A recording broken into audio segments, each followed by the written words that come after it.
నమస్కారం, news vision కు స్వాగతం. ముందుగా వార్తల్లోని ముఖ్యాంశాలు.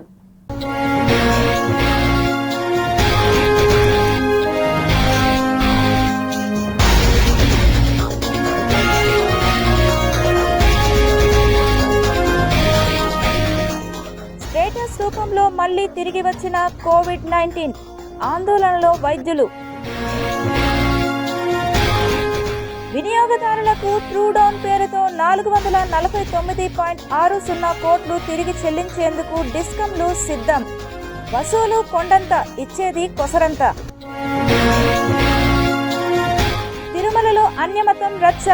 బీజేపీ వర్సెస్ వైఎస్ఆర్సీపీ, పేలుతున్న మాటల తూటాలు. డీజిల్ లోటుతో వెళ్తున్న గూడ్స్ రైలులో మంటలు. తమిళనాడు తిరువళ్లూరులో ఘోర ప్రమాదం. శాస్త్రోక్తంగా జియంగార్ల చాతుర్మాస దీక్ష సంకల్పం.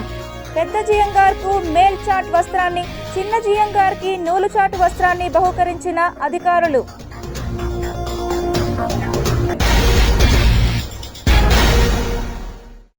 టీటీడీలో ఇతర మతస్థులు ఉద్యోగులుగా కొనసాగుతున్నారన్న మచ్చ రాజకీయంగా రచ్చరేపుతోంది.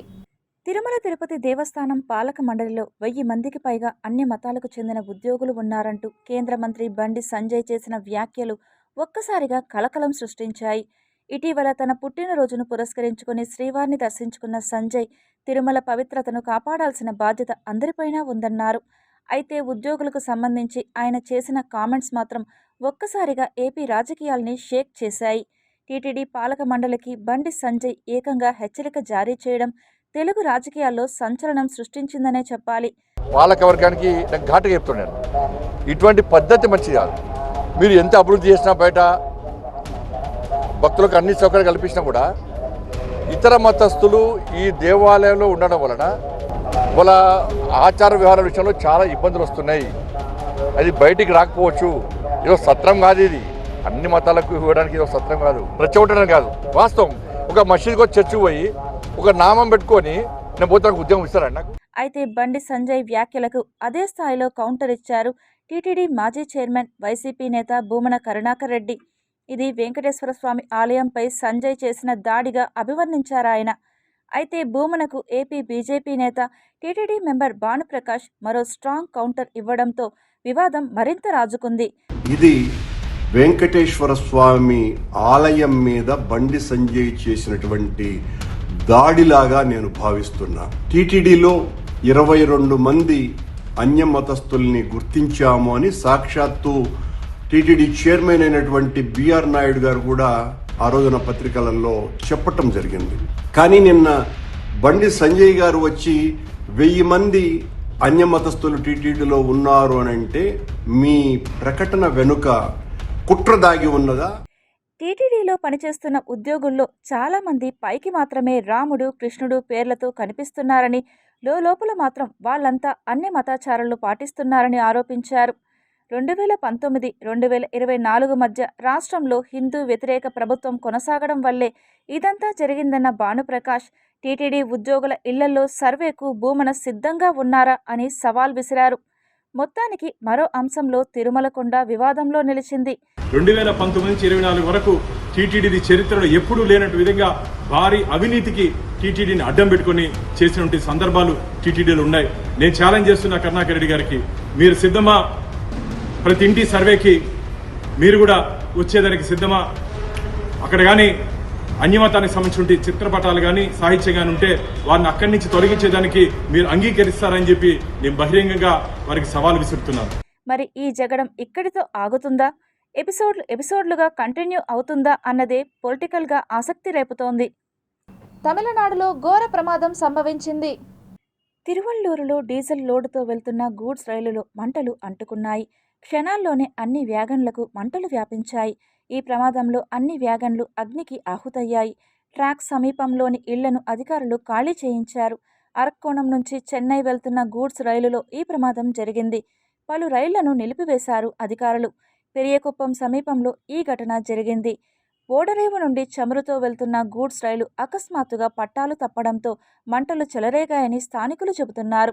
మంటలు చెలరేగడంతో ఆ ప్రాంతమంతా దట్టమైన పొగ వ్యాపించింది. రైలులో ఇంధనం ఉండడంతో మంటలు మరింత వ్యాపిస్తాయని ఆందోళన చెందుతున్నారు. అగ్ని ప్రమాదం గురించి సమాచారం అందుకున్న వెంటనే సంఘటనా స్థలానికి చేరుకున్న అగ్నిమాపక సిబ్బంది మంటలను ఆర్పడానికి చాలా కష్టపడుతున్నారు. మంటలను ఆర్పడానికి 10కి పైగా అగ్నిమాపక యంత్రాలను మోహరించారు. మంటల కారణంగా అరక్కోణం మీదుగా సెంట్రల్కు వచ్చే ఎక్స్ప్రెస్ రైళ్లను వివిధ ప్రదేశాలలో నిలిపివేశారు. అదనంగా ఉదయం 5:50 బయలుదేరాల్సిన మైసూర్ వందే భారత్ రైలును చెన్నై సెంట్రల్ రైల్వే స్టేషన్లో నిలిపివేశారు. ఉదయం 6 గంటలకు బయలుదేరాల్సిన మైసూర్ శతాబ్ది రైలును కూడా నిలిపివేశారు. దీని ప్రకారం చెన్నై సెంట్రల్ నుండి కర్ణాటక మరియు వివిధ ప్రాంతాలకు వెళ్లే రైళ్లను నిలిపివేశారు. దీనివల్ల ప్రయాణికులు తీవ్ర అసౌకర్యానికి గురయ్యారు. తెల్లవారుజామున రైలులో జరిగిన అగ్ని ప్రమాదం ఆ ప్రాంతంలో తీవ్ర కలకలం రేపింది.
వినియోగదారులకు ట్రూ డౌన్ పేరుతో 449.60 కోట్లు తిరిగి చెల్లించేందుకు డిస్కంలు సిద్ధపడుతున్నాయి. తాము అధికారంలోకి వస్తే విద్యుత్ ఛార్జీలు పెంచమని తెలుగుదేశం కూటమి ప్రజలకు హామీ ఇచ్చింది. ఎట్టి పరిస్థితుల్లో విద్యుత్ ఛార్జీలు పెంచేది లేదని మంత్రులు సైతం ప్రకటనలు చేశారు. అయితే ఇప్పుడు పెంచిన విద్యుత్ ఛార్జీలను తగ్గించామని, అదనంగా వసూలు చేశామని చెబుతోంది కూటమి ప్రభుత్వం. తిరిగి వినియోగదారులకు ట్రూ డౌన్ పేరుతో 449.60 కోట్లు తిరిగి చెల్లించేందుకు డిస్కంలు సిద్ధపడుతున్నాయి. అంటే విద్యుత్ ఛార్జీలు పెంచినట్టే కదా. పెంచకుండా తిరిగి అన్ని వందల కోట్లు డిస్కంలు ఎందుకు చెల్లిస్తాయి అన్నదే ఇప్పుడు ప్రశ్న. కూటమి ప్రభుత్వం అంకెల గారడీ చేస్తుందా అన్న అనుమానం కూడా ఉంది. దీనిపై విద్యుత్ రంగ నిపుణులు సైతం ఆగ్రహం వ్యక్తం చేస్తున్నారు. దీని వెనక ఉన్న మతలబును బయటపెడుతున్నారు. 2024-25 ఆర్థిక సంవత్సరంలో విద్యుత్ ఛార్జీలు, ఎలక్ట్రిక్ ఛార్జెస్ పేరిట పెద్ద ఎత్తున వసూలు చేసింది కూటమి ప్రభుత్వం. అప్పట్లోనే విద్యుత్ కొనుగోళ్లలో తేడాలు వచ్చినట్లు ఆరోపణలు ఉన్నాయి. అయితే ఇప్పుడు డిస్కంలు ఈ వ్యత్యాసాన్ని FPPCA కింద లెక్కించినట్లు చెబుతున్నాయి. అప్పట్లో కొన్ని డిస్కంలు ట్రూ అప్ కింద 842.68 కోట్లు వసూలు చేయాలని ప్రతిపాదించాయి. అయితే EPTCL మాత్రం 1292.28 కోట్లు ట్రూ డౌన్ కింద తిరిగి చెల్లించాలని కోరింది. విద్యుత్ కొనుగోలుకు అయిన ఖర్చు, వినియోగదారుల నుంచి వసూలు చేసిన మొత్తం వేరువేరుగా ఉంటాయి. ఈ తేడాను డిస్కంలు FPPCA ద్వారా సరిచేస్తాయి. అలా సరిచేసి ఇప్పుడు తిరిగి అందిస్తున్నట్లు డిస్కంలు చెబుతున్నాయి. అయితే డిస్కంలు వినియోగదారుల నుంచి FPPCA పేరుతో యూనిట్కు 40 పైసలు అప్పట్లో అదనంగా వసూలు చేశాయి. ఇలా 3 డిస్కంలు కలిపి 2782.19 కోట్లు వసూలు చేసినట్లు తెలుస్తోంది. వినియోగదారుల నుంచి అదనంగా వసూలు చేసిన మొత్తంలో ఇప్పుడు 449.60 కోట్లు మాత్రమే ఇవ్వడం ఏమిటనేది విద్యుత్ రంగ నిపుణుల నుంచి వినిపిస్తున్న మాట. వినియోగదారుల నుంచి భారీగా అదనపు వసూళ్లకు పాల్పడి ఇప్పుడేమో వినియోగదారులకు ఉదారంగా అందిస్తున్నట్లు విద్యుత్ శాఖ చెబుతోంది. వాస్తవానికి కూటమి అధికారంలోకి వచ్చిన తర్వాత ఎప్పటికప్పుడు విద్యుత్ ఛార్జీలు పెరుగుతూ వచ్చాయి. అయితే వాటికి రకరకాల పేర్లు పెట్టి వసూలు చేసినట్లు ఆరోపణలు ఉన్నాయి. ఇలా పెంచుకుపోయిన విద్యుత్ ఛార్జీల విషయంలో సరైన ప్రామాణికం లేదు. ఎలా పెరిగాయో కూడా వినియోగదారుడికి తెలియడం లేదు. ఒక్కో నెల ట్రూ అప్ అన్నారు, ఇప్పుడు ట్రూ డౌన్ అంటున్నారు. ఈ ఛార్జీల వెనుక ఉన్న కిరికిరి ఏంటో మాత్రం సామాన్య జనాలకు అర్థం కావడం లేదు. గతం మాదిరిగా ప్రతిపక్షాలతో పాటు వామపక్షాలు సైతం విద్యుత్ ఛార్జీలపై పోరాటం చేయడం లేదు.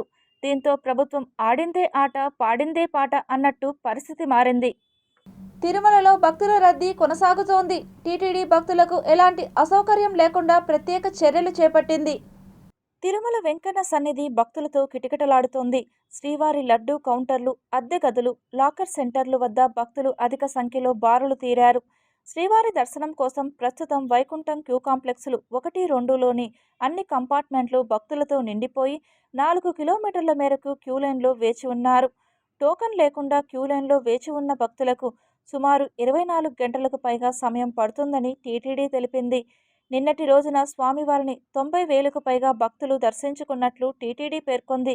ఇదిలా ఉంటే క్యూలైన్లో వేచి ఉండే భక్తులకు ఎలాంటి ఇబ్బందులు తలెత్తకుండా ఉండేలా ప్రత్యేక చర్యలు చేపట్టింది టీటీడీ. ఏఈఓ స్థాయి అధికారులు ఏర్పాటు చేసిన భక్తులకు నిరంతరాయంగా పాలు, నీళ్లు, అన్నప్రసాదాలు అందించే విధంగా చర్యలు చేపట్టారు.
గొడవ అంటే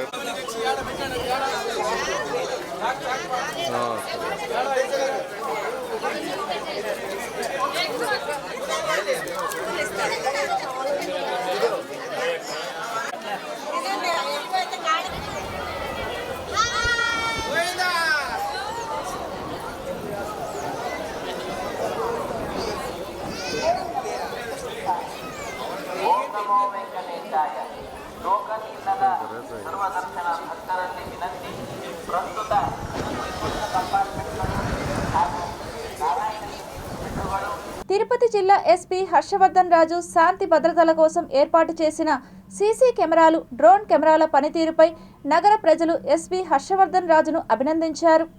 తిరుపతి జిల్లా ఎస్పీ హర్షవర్ధన్ రాజు తిరుపతి నగరంలో సీసీ కెమెరాలు, డ్రోన్ కెమెరాల పనితీరుపై రాత్రివేళ పరిశీలించారు. Tirupati RTC bus stand, TVS circle, MR Palli circle, Vaikunthapuram arch, Chandragiri, Tiruchanur తదితర ప్రాంతాలలో తనిఖీలు చేశారు. ఈ పరిశీలనలో నగర ప్రజల సమస్యలను అడిగి తెలుసుకున్నారు. అలాగే శ్రీవారి భక్తులతో కూడా మాట్లాడారు. సౌకర్యాలు ఎలా ఉన్నాయని, ఎవరైనా అసభ్యకరంగా ప్రవర్తిస్తున్నారా అని భక్తులతో మమేకమై మాట్లాడారు. తల్లిదండ్రులు వారి పిల్లలను క్రమశిక్షణలో పెట్టుకోగలిగితే చెడు వ్యసనాలను రూపుమాపి నేరాలకు అడ్డుకట్ట వేయవచ్చు అని యువత గురించి వారి కుటుంబ పెద్దలకు ఎస్పీ హర్షవర్ధన్ రాజు సూచనలు, సలహాలు ఇచ్చారు. సీసీ కెమెరాలు, డ్రోన్ల పనితీరుతో తమ పిల్లలు సాయంత్రమే ఇళ్లకు చేరుకుంటున్నారని యూత్ ఉన్న ఫ్యామిలీ ఆశాభావం వ్యక్తం చేశారు. ప్రదేశాలు ఏదైతే సమస్యాత్మకమైన ప్రదేశాలు ఉన్నాయో, అంటే జీవకోన కావచ్చు, మంగళం కావచ్చు, అవిలాల చెరువు, లేకపోతే మన ఇందిరా ప్రియదర్శిని మార్కెట్, కొంత చంద్రగిరి ఏరియా, వీటన్నిటిలో కూడా మా ఏఆర్ కాంపోనెంట్ తోటి ఎక్కువ మంది స్టాఫ్ తోటి, అట్లాగే మా సబ్ డివిజనల్ స్టాఫ్ కూడా అందరూ డిఎస్పీ స్థాయి నుంచి మెన్ వరకు కూడా ఫుల్ స్ట్రెంత్ తోటి కొంత విజిబుల్ పోలీసింగ్ చేయాలన్న ఒక ఇదితోటి ఈరోజు డ్రైవ్ టేకప్ చేయడం జరిగింది. ప్రధానంగా ఏం లేదు, కొంత show off force, night time police ఇంతమంది వర్క్ చేస్తున్నారు. ఇక్కడికి వచ్చే యాత్రికులందరికీ కూడా ఒక కైండ్ ఆఫ్ కాన్ఫిడెన్స్ ఇవ్వాలా, పబ్లిక్లో ఒక కైండ్ ఆఫ్ కాన్ఫిడెన్స్ ఇవ్వాలా అన్న ఉద్దేశంతో ఈరోజు ప్లాన్ చేయడం జరిగింది. సో నేను కూడా వచ్చి వాళ్ళతో పాటు మా వాళ్ళతో పాటు కూడా ఈ ప్రదేశాలన్నీ తిరిగి ఇక్కడంతా ఎన్ఫోర్స్మెంట్ కరెక్ట్గా ఉందా లేదా అనేది కూడా ఇంకొక ఉద్దేశం. పబ్లిక్ నుంచి రావాలా. సో మనం చేసిన తర్వాత మళ్ళీ అక్కడ ఉన్న పబ్లిక్ తోటి మా వాళ్ళు మాట్లాడడం జరుగుతుంది. ఇంకా ఎక్కువ చేయాల్సిన అవసరం ఉందా లేదా అనేది. తిరుమలలో శ్రీ శ్రీ శ్రీ పెద్ద జీయర్ స్వామి చతుర్మాస దీక్ష ప్రారంభించారు. ఇందులో భాగంగా దీక్ష సంకల్పం శాస్త్రోక్తంగా నిర్వహించారు. ఆషాఢ శుద్ధ ఏకాదశి రోజున శ్రీ మహావిష్ణువు యోగ నిద్రలోకి వెళ్లి తిరిగి కార్తీక శుద్ధ ఏకాదశి రోజున మేల్కొంటారు. దీంతో ఈ 4 నెలల కాలాన్ని చాతుర్మాస్యం అంటారు. చాతుర్మాస వ్రతం ప్రాచీన కాలం నుండి ఆచరణలో ఉన్నట్టు పురాణాల ద్వారా తెలుస్తోంది. తిరుమల క్షేత్ర సాంప్రదాయాన్ని పాటిస్తూ ముందుగా శ్రీ శ్రీ శ్రీ పెద్ద జీయర్ స్వామి తిరుమల శ్రీ బేడి ఆంజనేయ స్వామి ఆలయం ప్రక్కన ఉన్న జియంగారి మఠం వద్ద నుండి శ్రీ చిన్న జియంగారు ఇతర శిష్య బృందంతో కలిసి ముందుగా శ్రీ వరాహస్వామి వారి ఆలయాన్ని, స్వామి పుష్కరిణిని సందర్శించి అనంతరం శ్రీవారి ఆలయానికి విచ్చేశారు. శ్రీవారి ఆలయ మహాద్వారం దగ్గర టీటీడీ అధికారులు మర్యాదపూర్వకంగా వారిని ఆహ్వానించారు. శ్రీ జియంగార్లు శ్రీవారిని దర్శించుకున్న అనంతరం రంగనాయకుల మండపంలో తిరుమల పెద్ద జియంగారికి మేల్చాట్ వస్త్రాన్ని, చిన్న జియంగారికి నూల్చాట్ వస్త్రాన్ని బహూకరించారు. హైందవ సనాతన వైదిక ధర్మంలో ఈ చాతుర్మాస దీక్షలకు ఎంతో ప్రాముఖ్యత ఉంది. భగవత్ రామానుజాచార్యుల వారి వంశ పారంపర్య ఆచారంలో భాగంగా వ్యాస పూర్ణిమ మరునాడు నుండి ఈ చాతుర్మాస దీక్ష సంకల్పాన్ని చేయడం విశేషమైనదిగా భావిస్తారు. ఈ కార్యక్రమంలో TTD chairman BR Naidu, EO Syamala Rao, అదనపు EO Venkaiah Chowdary, CV and SO Murali Krishna తదితరులు పాల్గొన్నారు. అఖిలాండ కోటి బ్రహ్మాండ నాయకుని దర్శనార్థం విచ్చేసే భక్తులకు మెరుగైన సేవలు అందించేందుకు టీటీడీ ఈవో జె శ్యామలారావు, అదనపు ఈవో సిహెచ్ వెంకయ్య చౌదరి విస్తృత తనిఖీలను చేపట్టారు. టీటీడీ ఈవో జె శ్యామలారావు, అదనపు కార్యనిర్వహణాధికారి వెంకయ్య చౌదరి తిరుమలలోని సిఆర్ఓ కార్యాలయాన్ని ఆధునీకరించేందుకు చేపట్టిన ప్రణాళికలను సంబంధిత అధికారులతో కలిసి పరిశీలించారు.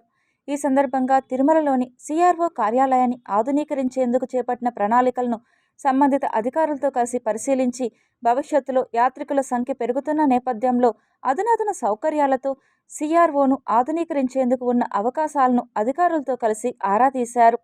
అదేవిధంగా నూతనంగా నిర్మించిన యాత్రికుల వసతి సముదాయం 5 భవనాన్ని పరిశీలించి వెయిటింగ్ హాలు, శుభ్రత, భద్రతా ఏర్పాట్లపై అధికారులతో చర్చించారు. ఈ తనిఖీలలో TTD chief engineer Shri Satyanarayana, Venugopal, DE Chandrasekhar, deputy EO Bhaskar, Somanarayana, town planning officer Ramudu, health officer Madhusudan తదితరులు పాల్గొన్నారు. తెలుగు సినిమా రంగంలో విలక్షణ నటనకు ప్రాణం పోసిన మహానటుడు ప్రతి పాత్రలో తన ప్రత్యేకతను ఒలికిస్తూ ప్రేక్షకుల మనసుల్లో చిరస్థాయిగా నిలిచి తెలుగు చిత్ర రంగంలో 750కి పైగా సినిమాల్లో నటించి తెలుగు ప్రేక్షక అభిమానుల మనసులు గెలుచుకున్న కోటా శ్రీనివాసరావు తమ మధ్య లేకపోవడం బాధాకరమని తెలుగు చలనచిత్ర పరిశ్రమ నటులు, రాజకీయ నాయకులు, ప్రముఖులు కోటాకు ఘన నివాళులర్పించారు. నటన ఉన్నంతకాలం కోటా శ్రీనివాస్ బ్రతికే ఉంటారని అన్నారు. చేసిన కృషి, ఆయన యొక్క ప్రతిభే కారణం. అలాంటి ఒక మంచి నటుడిని తెలుగు రాష్ట్రాలు కోల్పోవడం చాలా బాధాకరం. చలనచిత్ర పరిశ్రమ కోల్పోవడం చాలా బాధాకరం. అలాంటి వ్యక్తి పట్ల నా మరణం పట్ల నా ప్రగాఢ సానుభూతి తెలియజేసుకుంటూ, వారి కుటుంబ సభ్యులకి నా ప్రగాఢ సానుభూతి తెలియజేస్తూ వారి ఆత్మకు శాంతి కలగాలని భగవంతుని మనస్ఫూర్తిగా ప్రార్థిస్తున్నాను. వందలాది సినిమాలో నటించి విలన్ పాత్రలో, ఇటు విలక్షణమైన యాక్టర్ పాత్రలో, ఆఖరి వరకు కూడా ఆయన సినిమాలో కనపడితే కాస్త హాస్యం పండుతుంది అనే విధంగా వారి సినిమాలు ఉండేవి. దాంతోపాటు వారు భారతీయ జనతా పార్టీలో చేరి విజయవాడ నగరం నుంచి శాసనసభ్యుడిగా ఎన్నికై ఇక్కడ కూడా చురుగ్గా కార్యక్రమాల్లో పాల్గొంటూ ఉండేవాడు. ఆ మధ్యకాలంలో వారి కుమారుడు అకాల మరణంతో ఆయన బాగా కుంగిపోయాడు. కోలుకోలేని విచారంలో మునిగిపోయి ఉన్నాడు ఆయన. అలాంటి తరుణంలో ఇలాంటి విషాదకర వార్త వారి గురించే రావడం చాలా విచారకరం.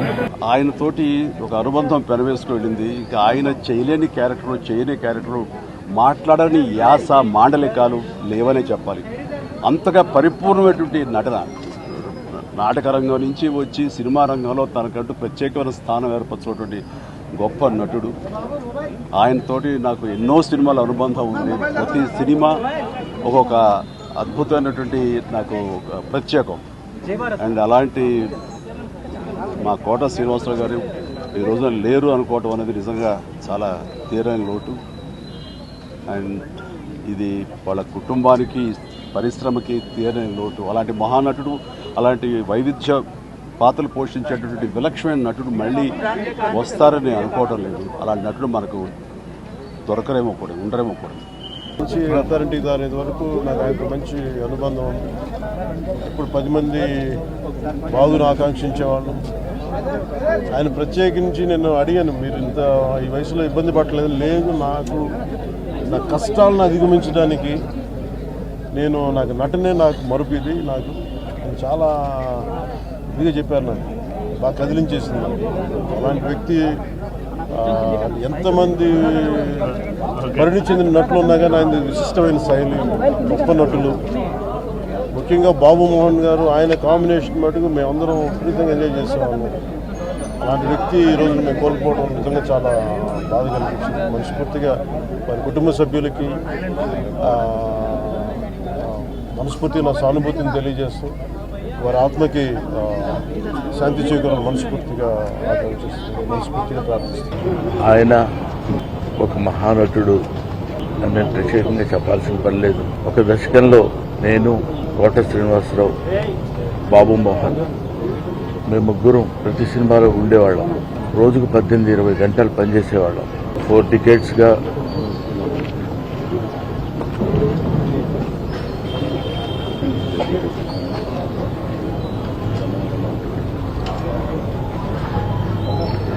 అరే ఒరే అనుకుంటూ కలిసి ఉన్నాం. వాళ్ళ కోట లేడు అంటే నమ్మలేకపోతున్నాం. నటన ఉన్నంత కాలం కోట ఉంటాడు. నేను వచ్చేసరికి ఆయన లేడండి. మా కోట వెళ్ళిపోయాడు.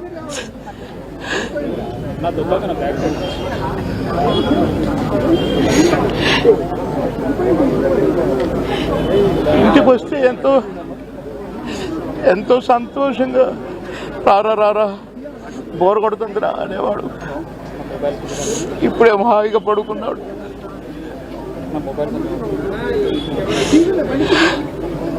సొంత అన్నదమ్ములు, కోటన్నకు తమ్ముడు ఉన్నాడు, కానీ నేనే అసలు తమ్ముడుగా ఫీల్ అయ్యేవాడు. ఎన్నోసార్లు ఒకే ప్లేట్లో భోంచేశాం. అన్నం ముద్దలు కలిపి పెట్టేవాడు నాకు. తినబాయ్, టైం తక్కువదిరా అని అనేవాడు. తిరుమల ఆనివార ఆస్థానం సందర్భంగా టీటీడీ రేపటి నుండి 2 రోజుల పాటు వీఐపీ బ్రేక్ దర్శనాలను, సిఫార్సు లేఖలను రద్దు చేసింది. జూలై 16న శ్రీవారి ఆలయంలో ఆనివార ఆస్థానం, జూలై 15న కోయిల్ ఆల్వార్ తిరుమంజనం కారణంగా 2 రోజుల పాటు వీఐపీ బ్రేక్ దర్శనాలు రద్దు చేసింది. జూలై 16న శ్రీవారి ఆలయంలో ఆనివార ఆస్థానం ఘనంగా జరగనుంది.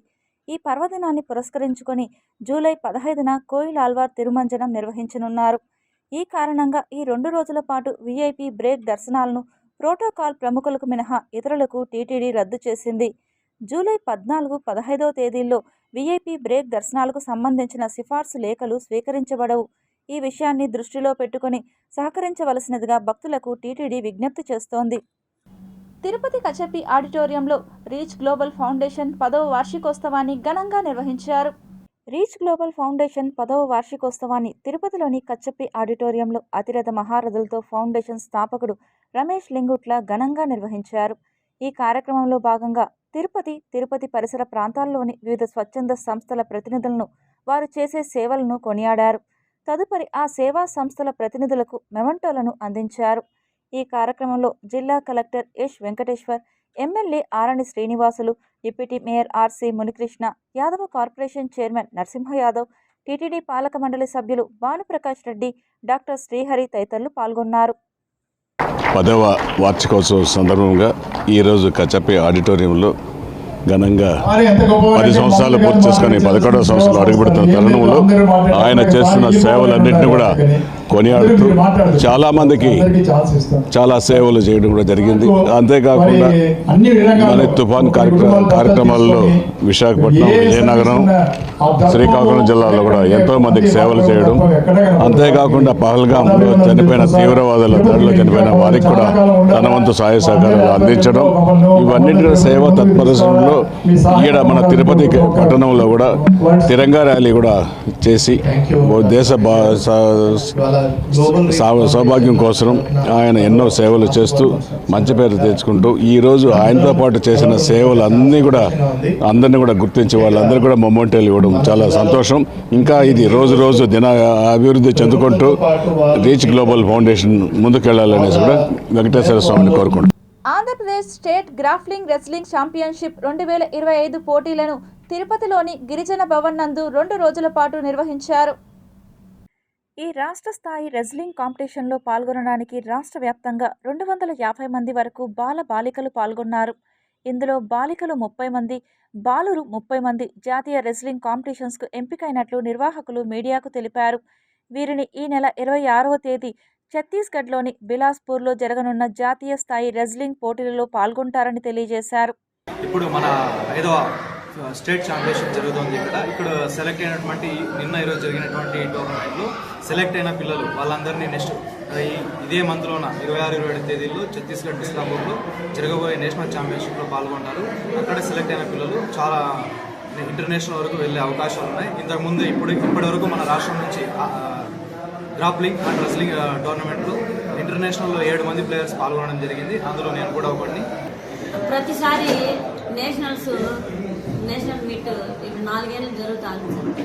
గ్రాప్లింగ్ అనేది ఒక రెజ్లింగ్లో ఒక పార్టీగా అనేది సపరేట్ గేమ్ అయితే కాదు, కానీ అదేవిధంగా పిల్లల్ని మోటివేట్ చేసి తీసుకొచ్చిన ప్రతి ఒక్కరికి మా ధన్యవాదాలు. మానవ సేవయే మాధవ సేవగా తలచి హెల్పింగ్ హార్ట్స్ తమ కార్యకలాపాలను నిర్వహిస్తున్నదని కల్లుపల్లి సురేందర్ రెడ్డి తెలిపారు.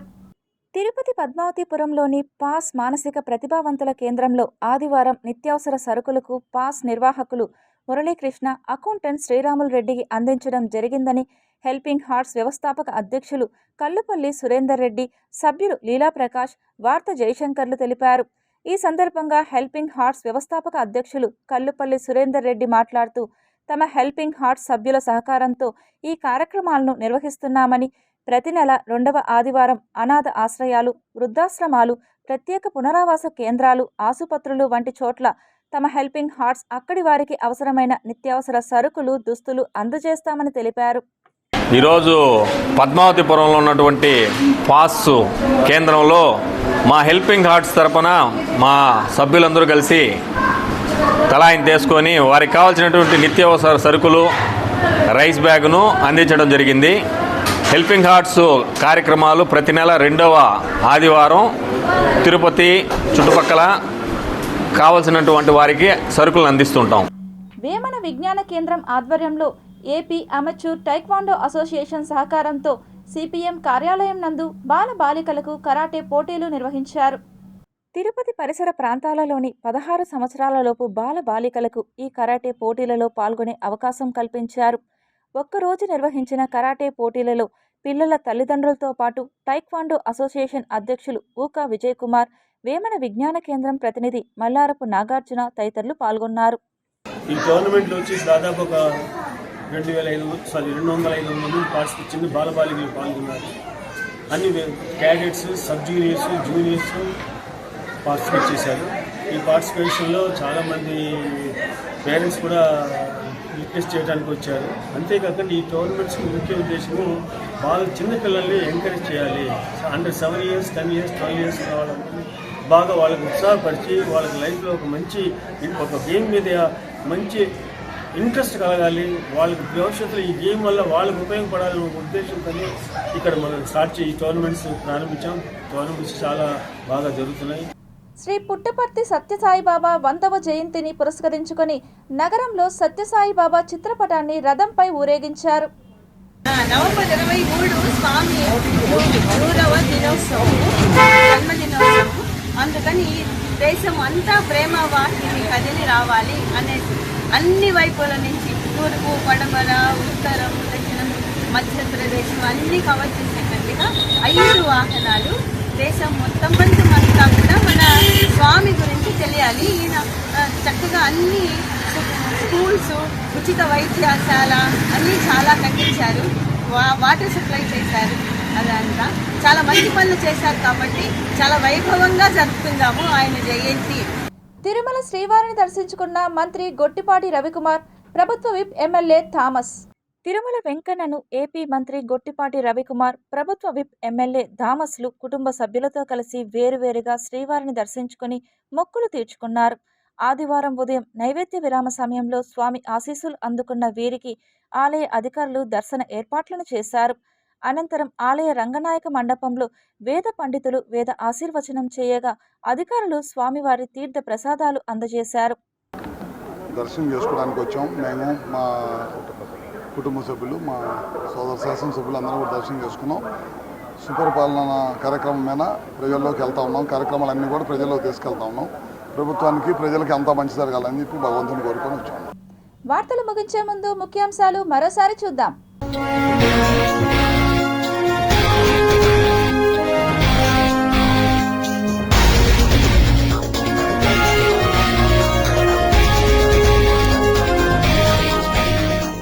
స్టేటస్ రూపంలో మళ్లీ తిరిగి వచ్చిన కోవిడ్-19, ఆందోళనలో వైద్యులు. వినియోగదారులకు ట్రూడౌన్ పేరుతో 449.60 కోట్లు తిరిగి చెల్లించేందుకు డిస్కంలు సిద్ధం. వసూలు కొండంత, ఇచ్చేది కొసరంత. తిరుమలలో అన్యమతం రచ్చ. బీజేపీ వర్సెస్ వైఎస్ఆర్సీపీ, పేలుతున్న మాటల తూటాలు. డీజిల్ లోటుతో వెళ్తున్న గూడ్స్ రైలులో మంటలు. తమిళనాడు తిరువల్లూరులో ఘోర ప్రమాదం. శాస్త్రోక్తంగా జియంగార్ల చాతుర్మాస దీక్ష సంకల్పం. పెద్ద జియంగార్కు మేల్ చాట్ వస్త్రాన్ని, చిన్న జియంగార్కి నూలు చాటు వస్త్రాన్ని బహుకరించిన అధికారులు.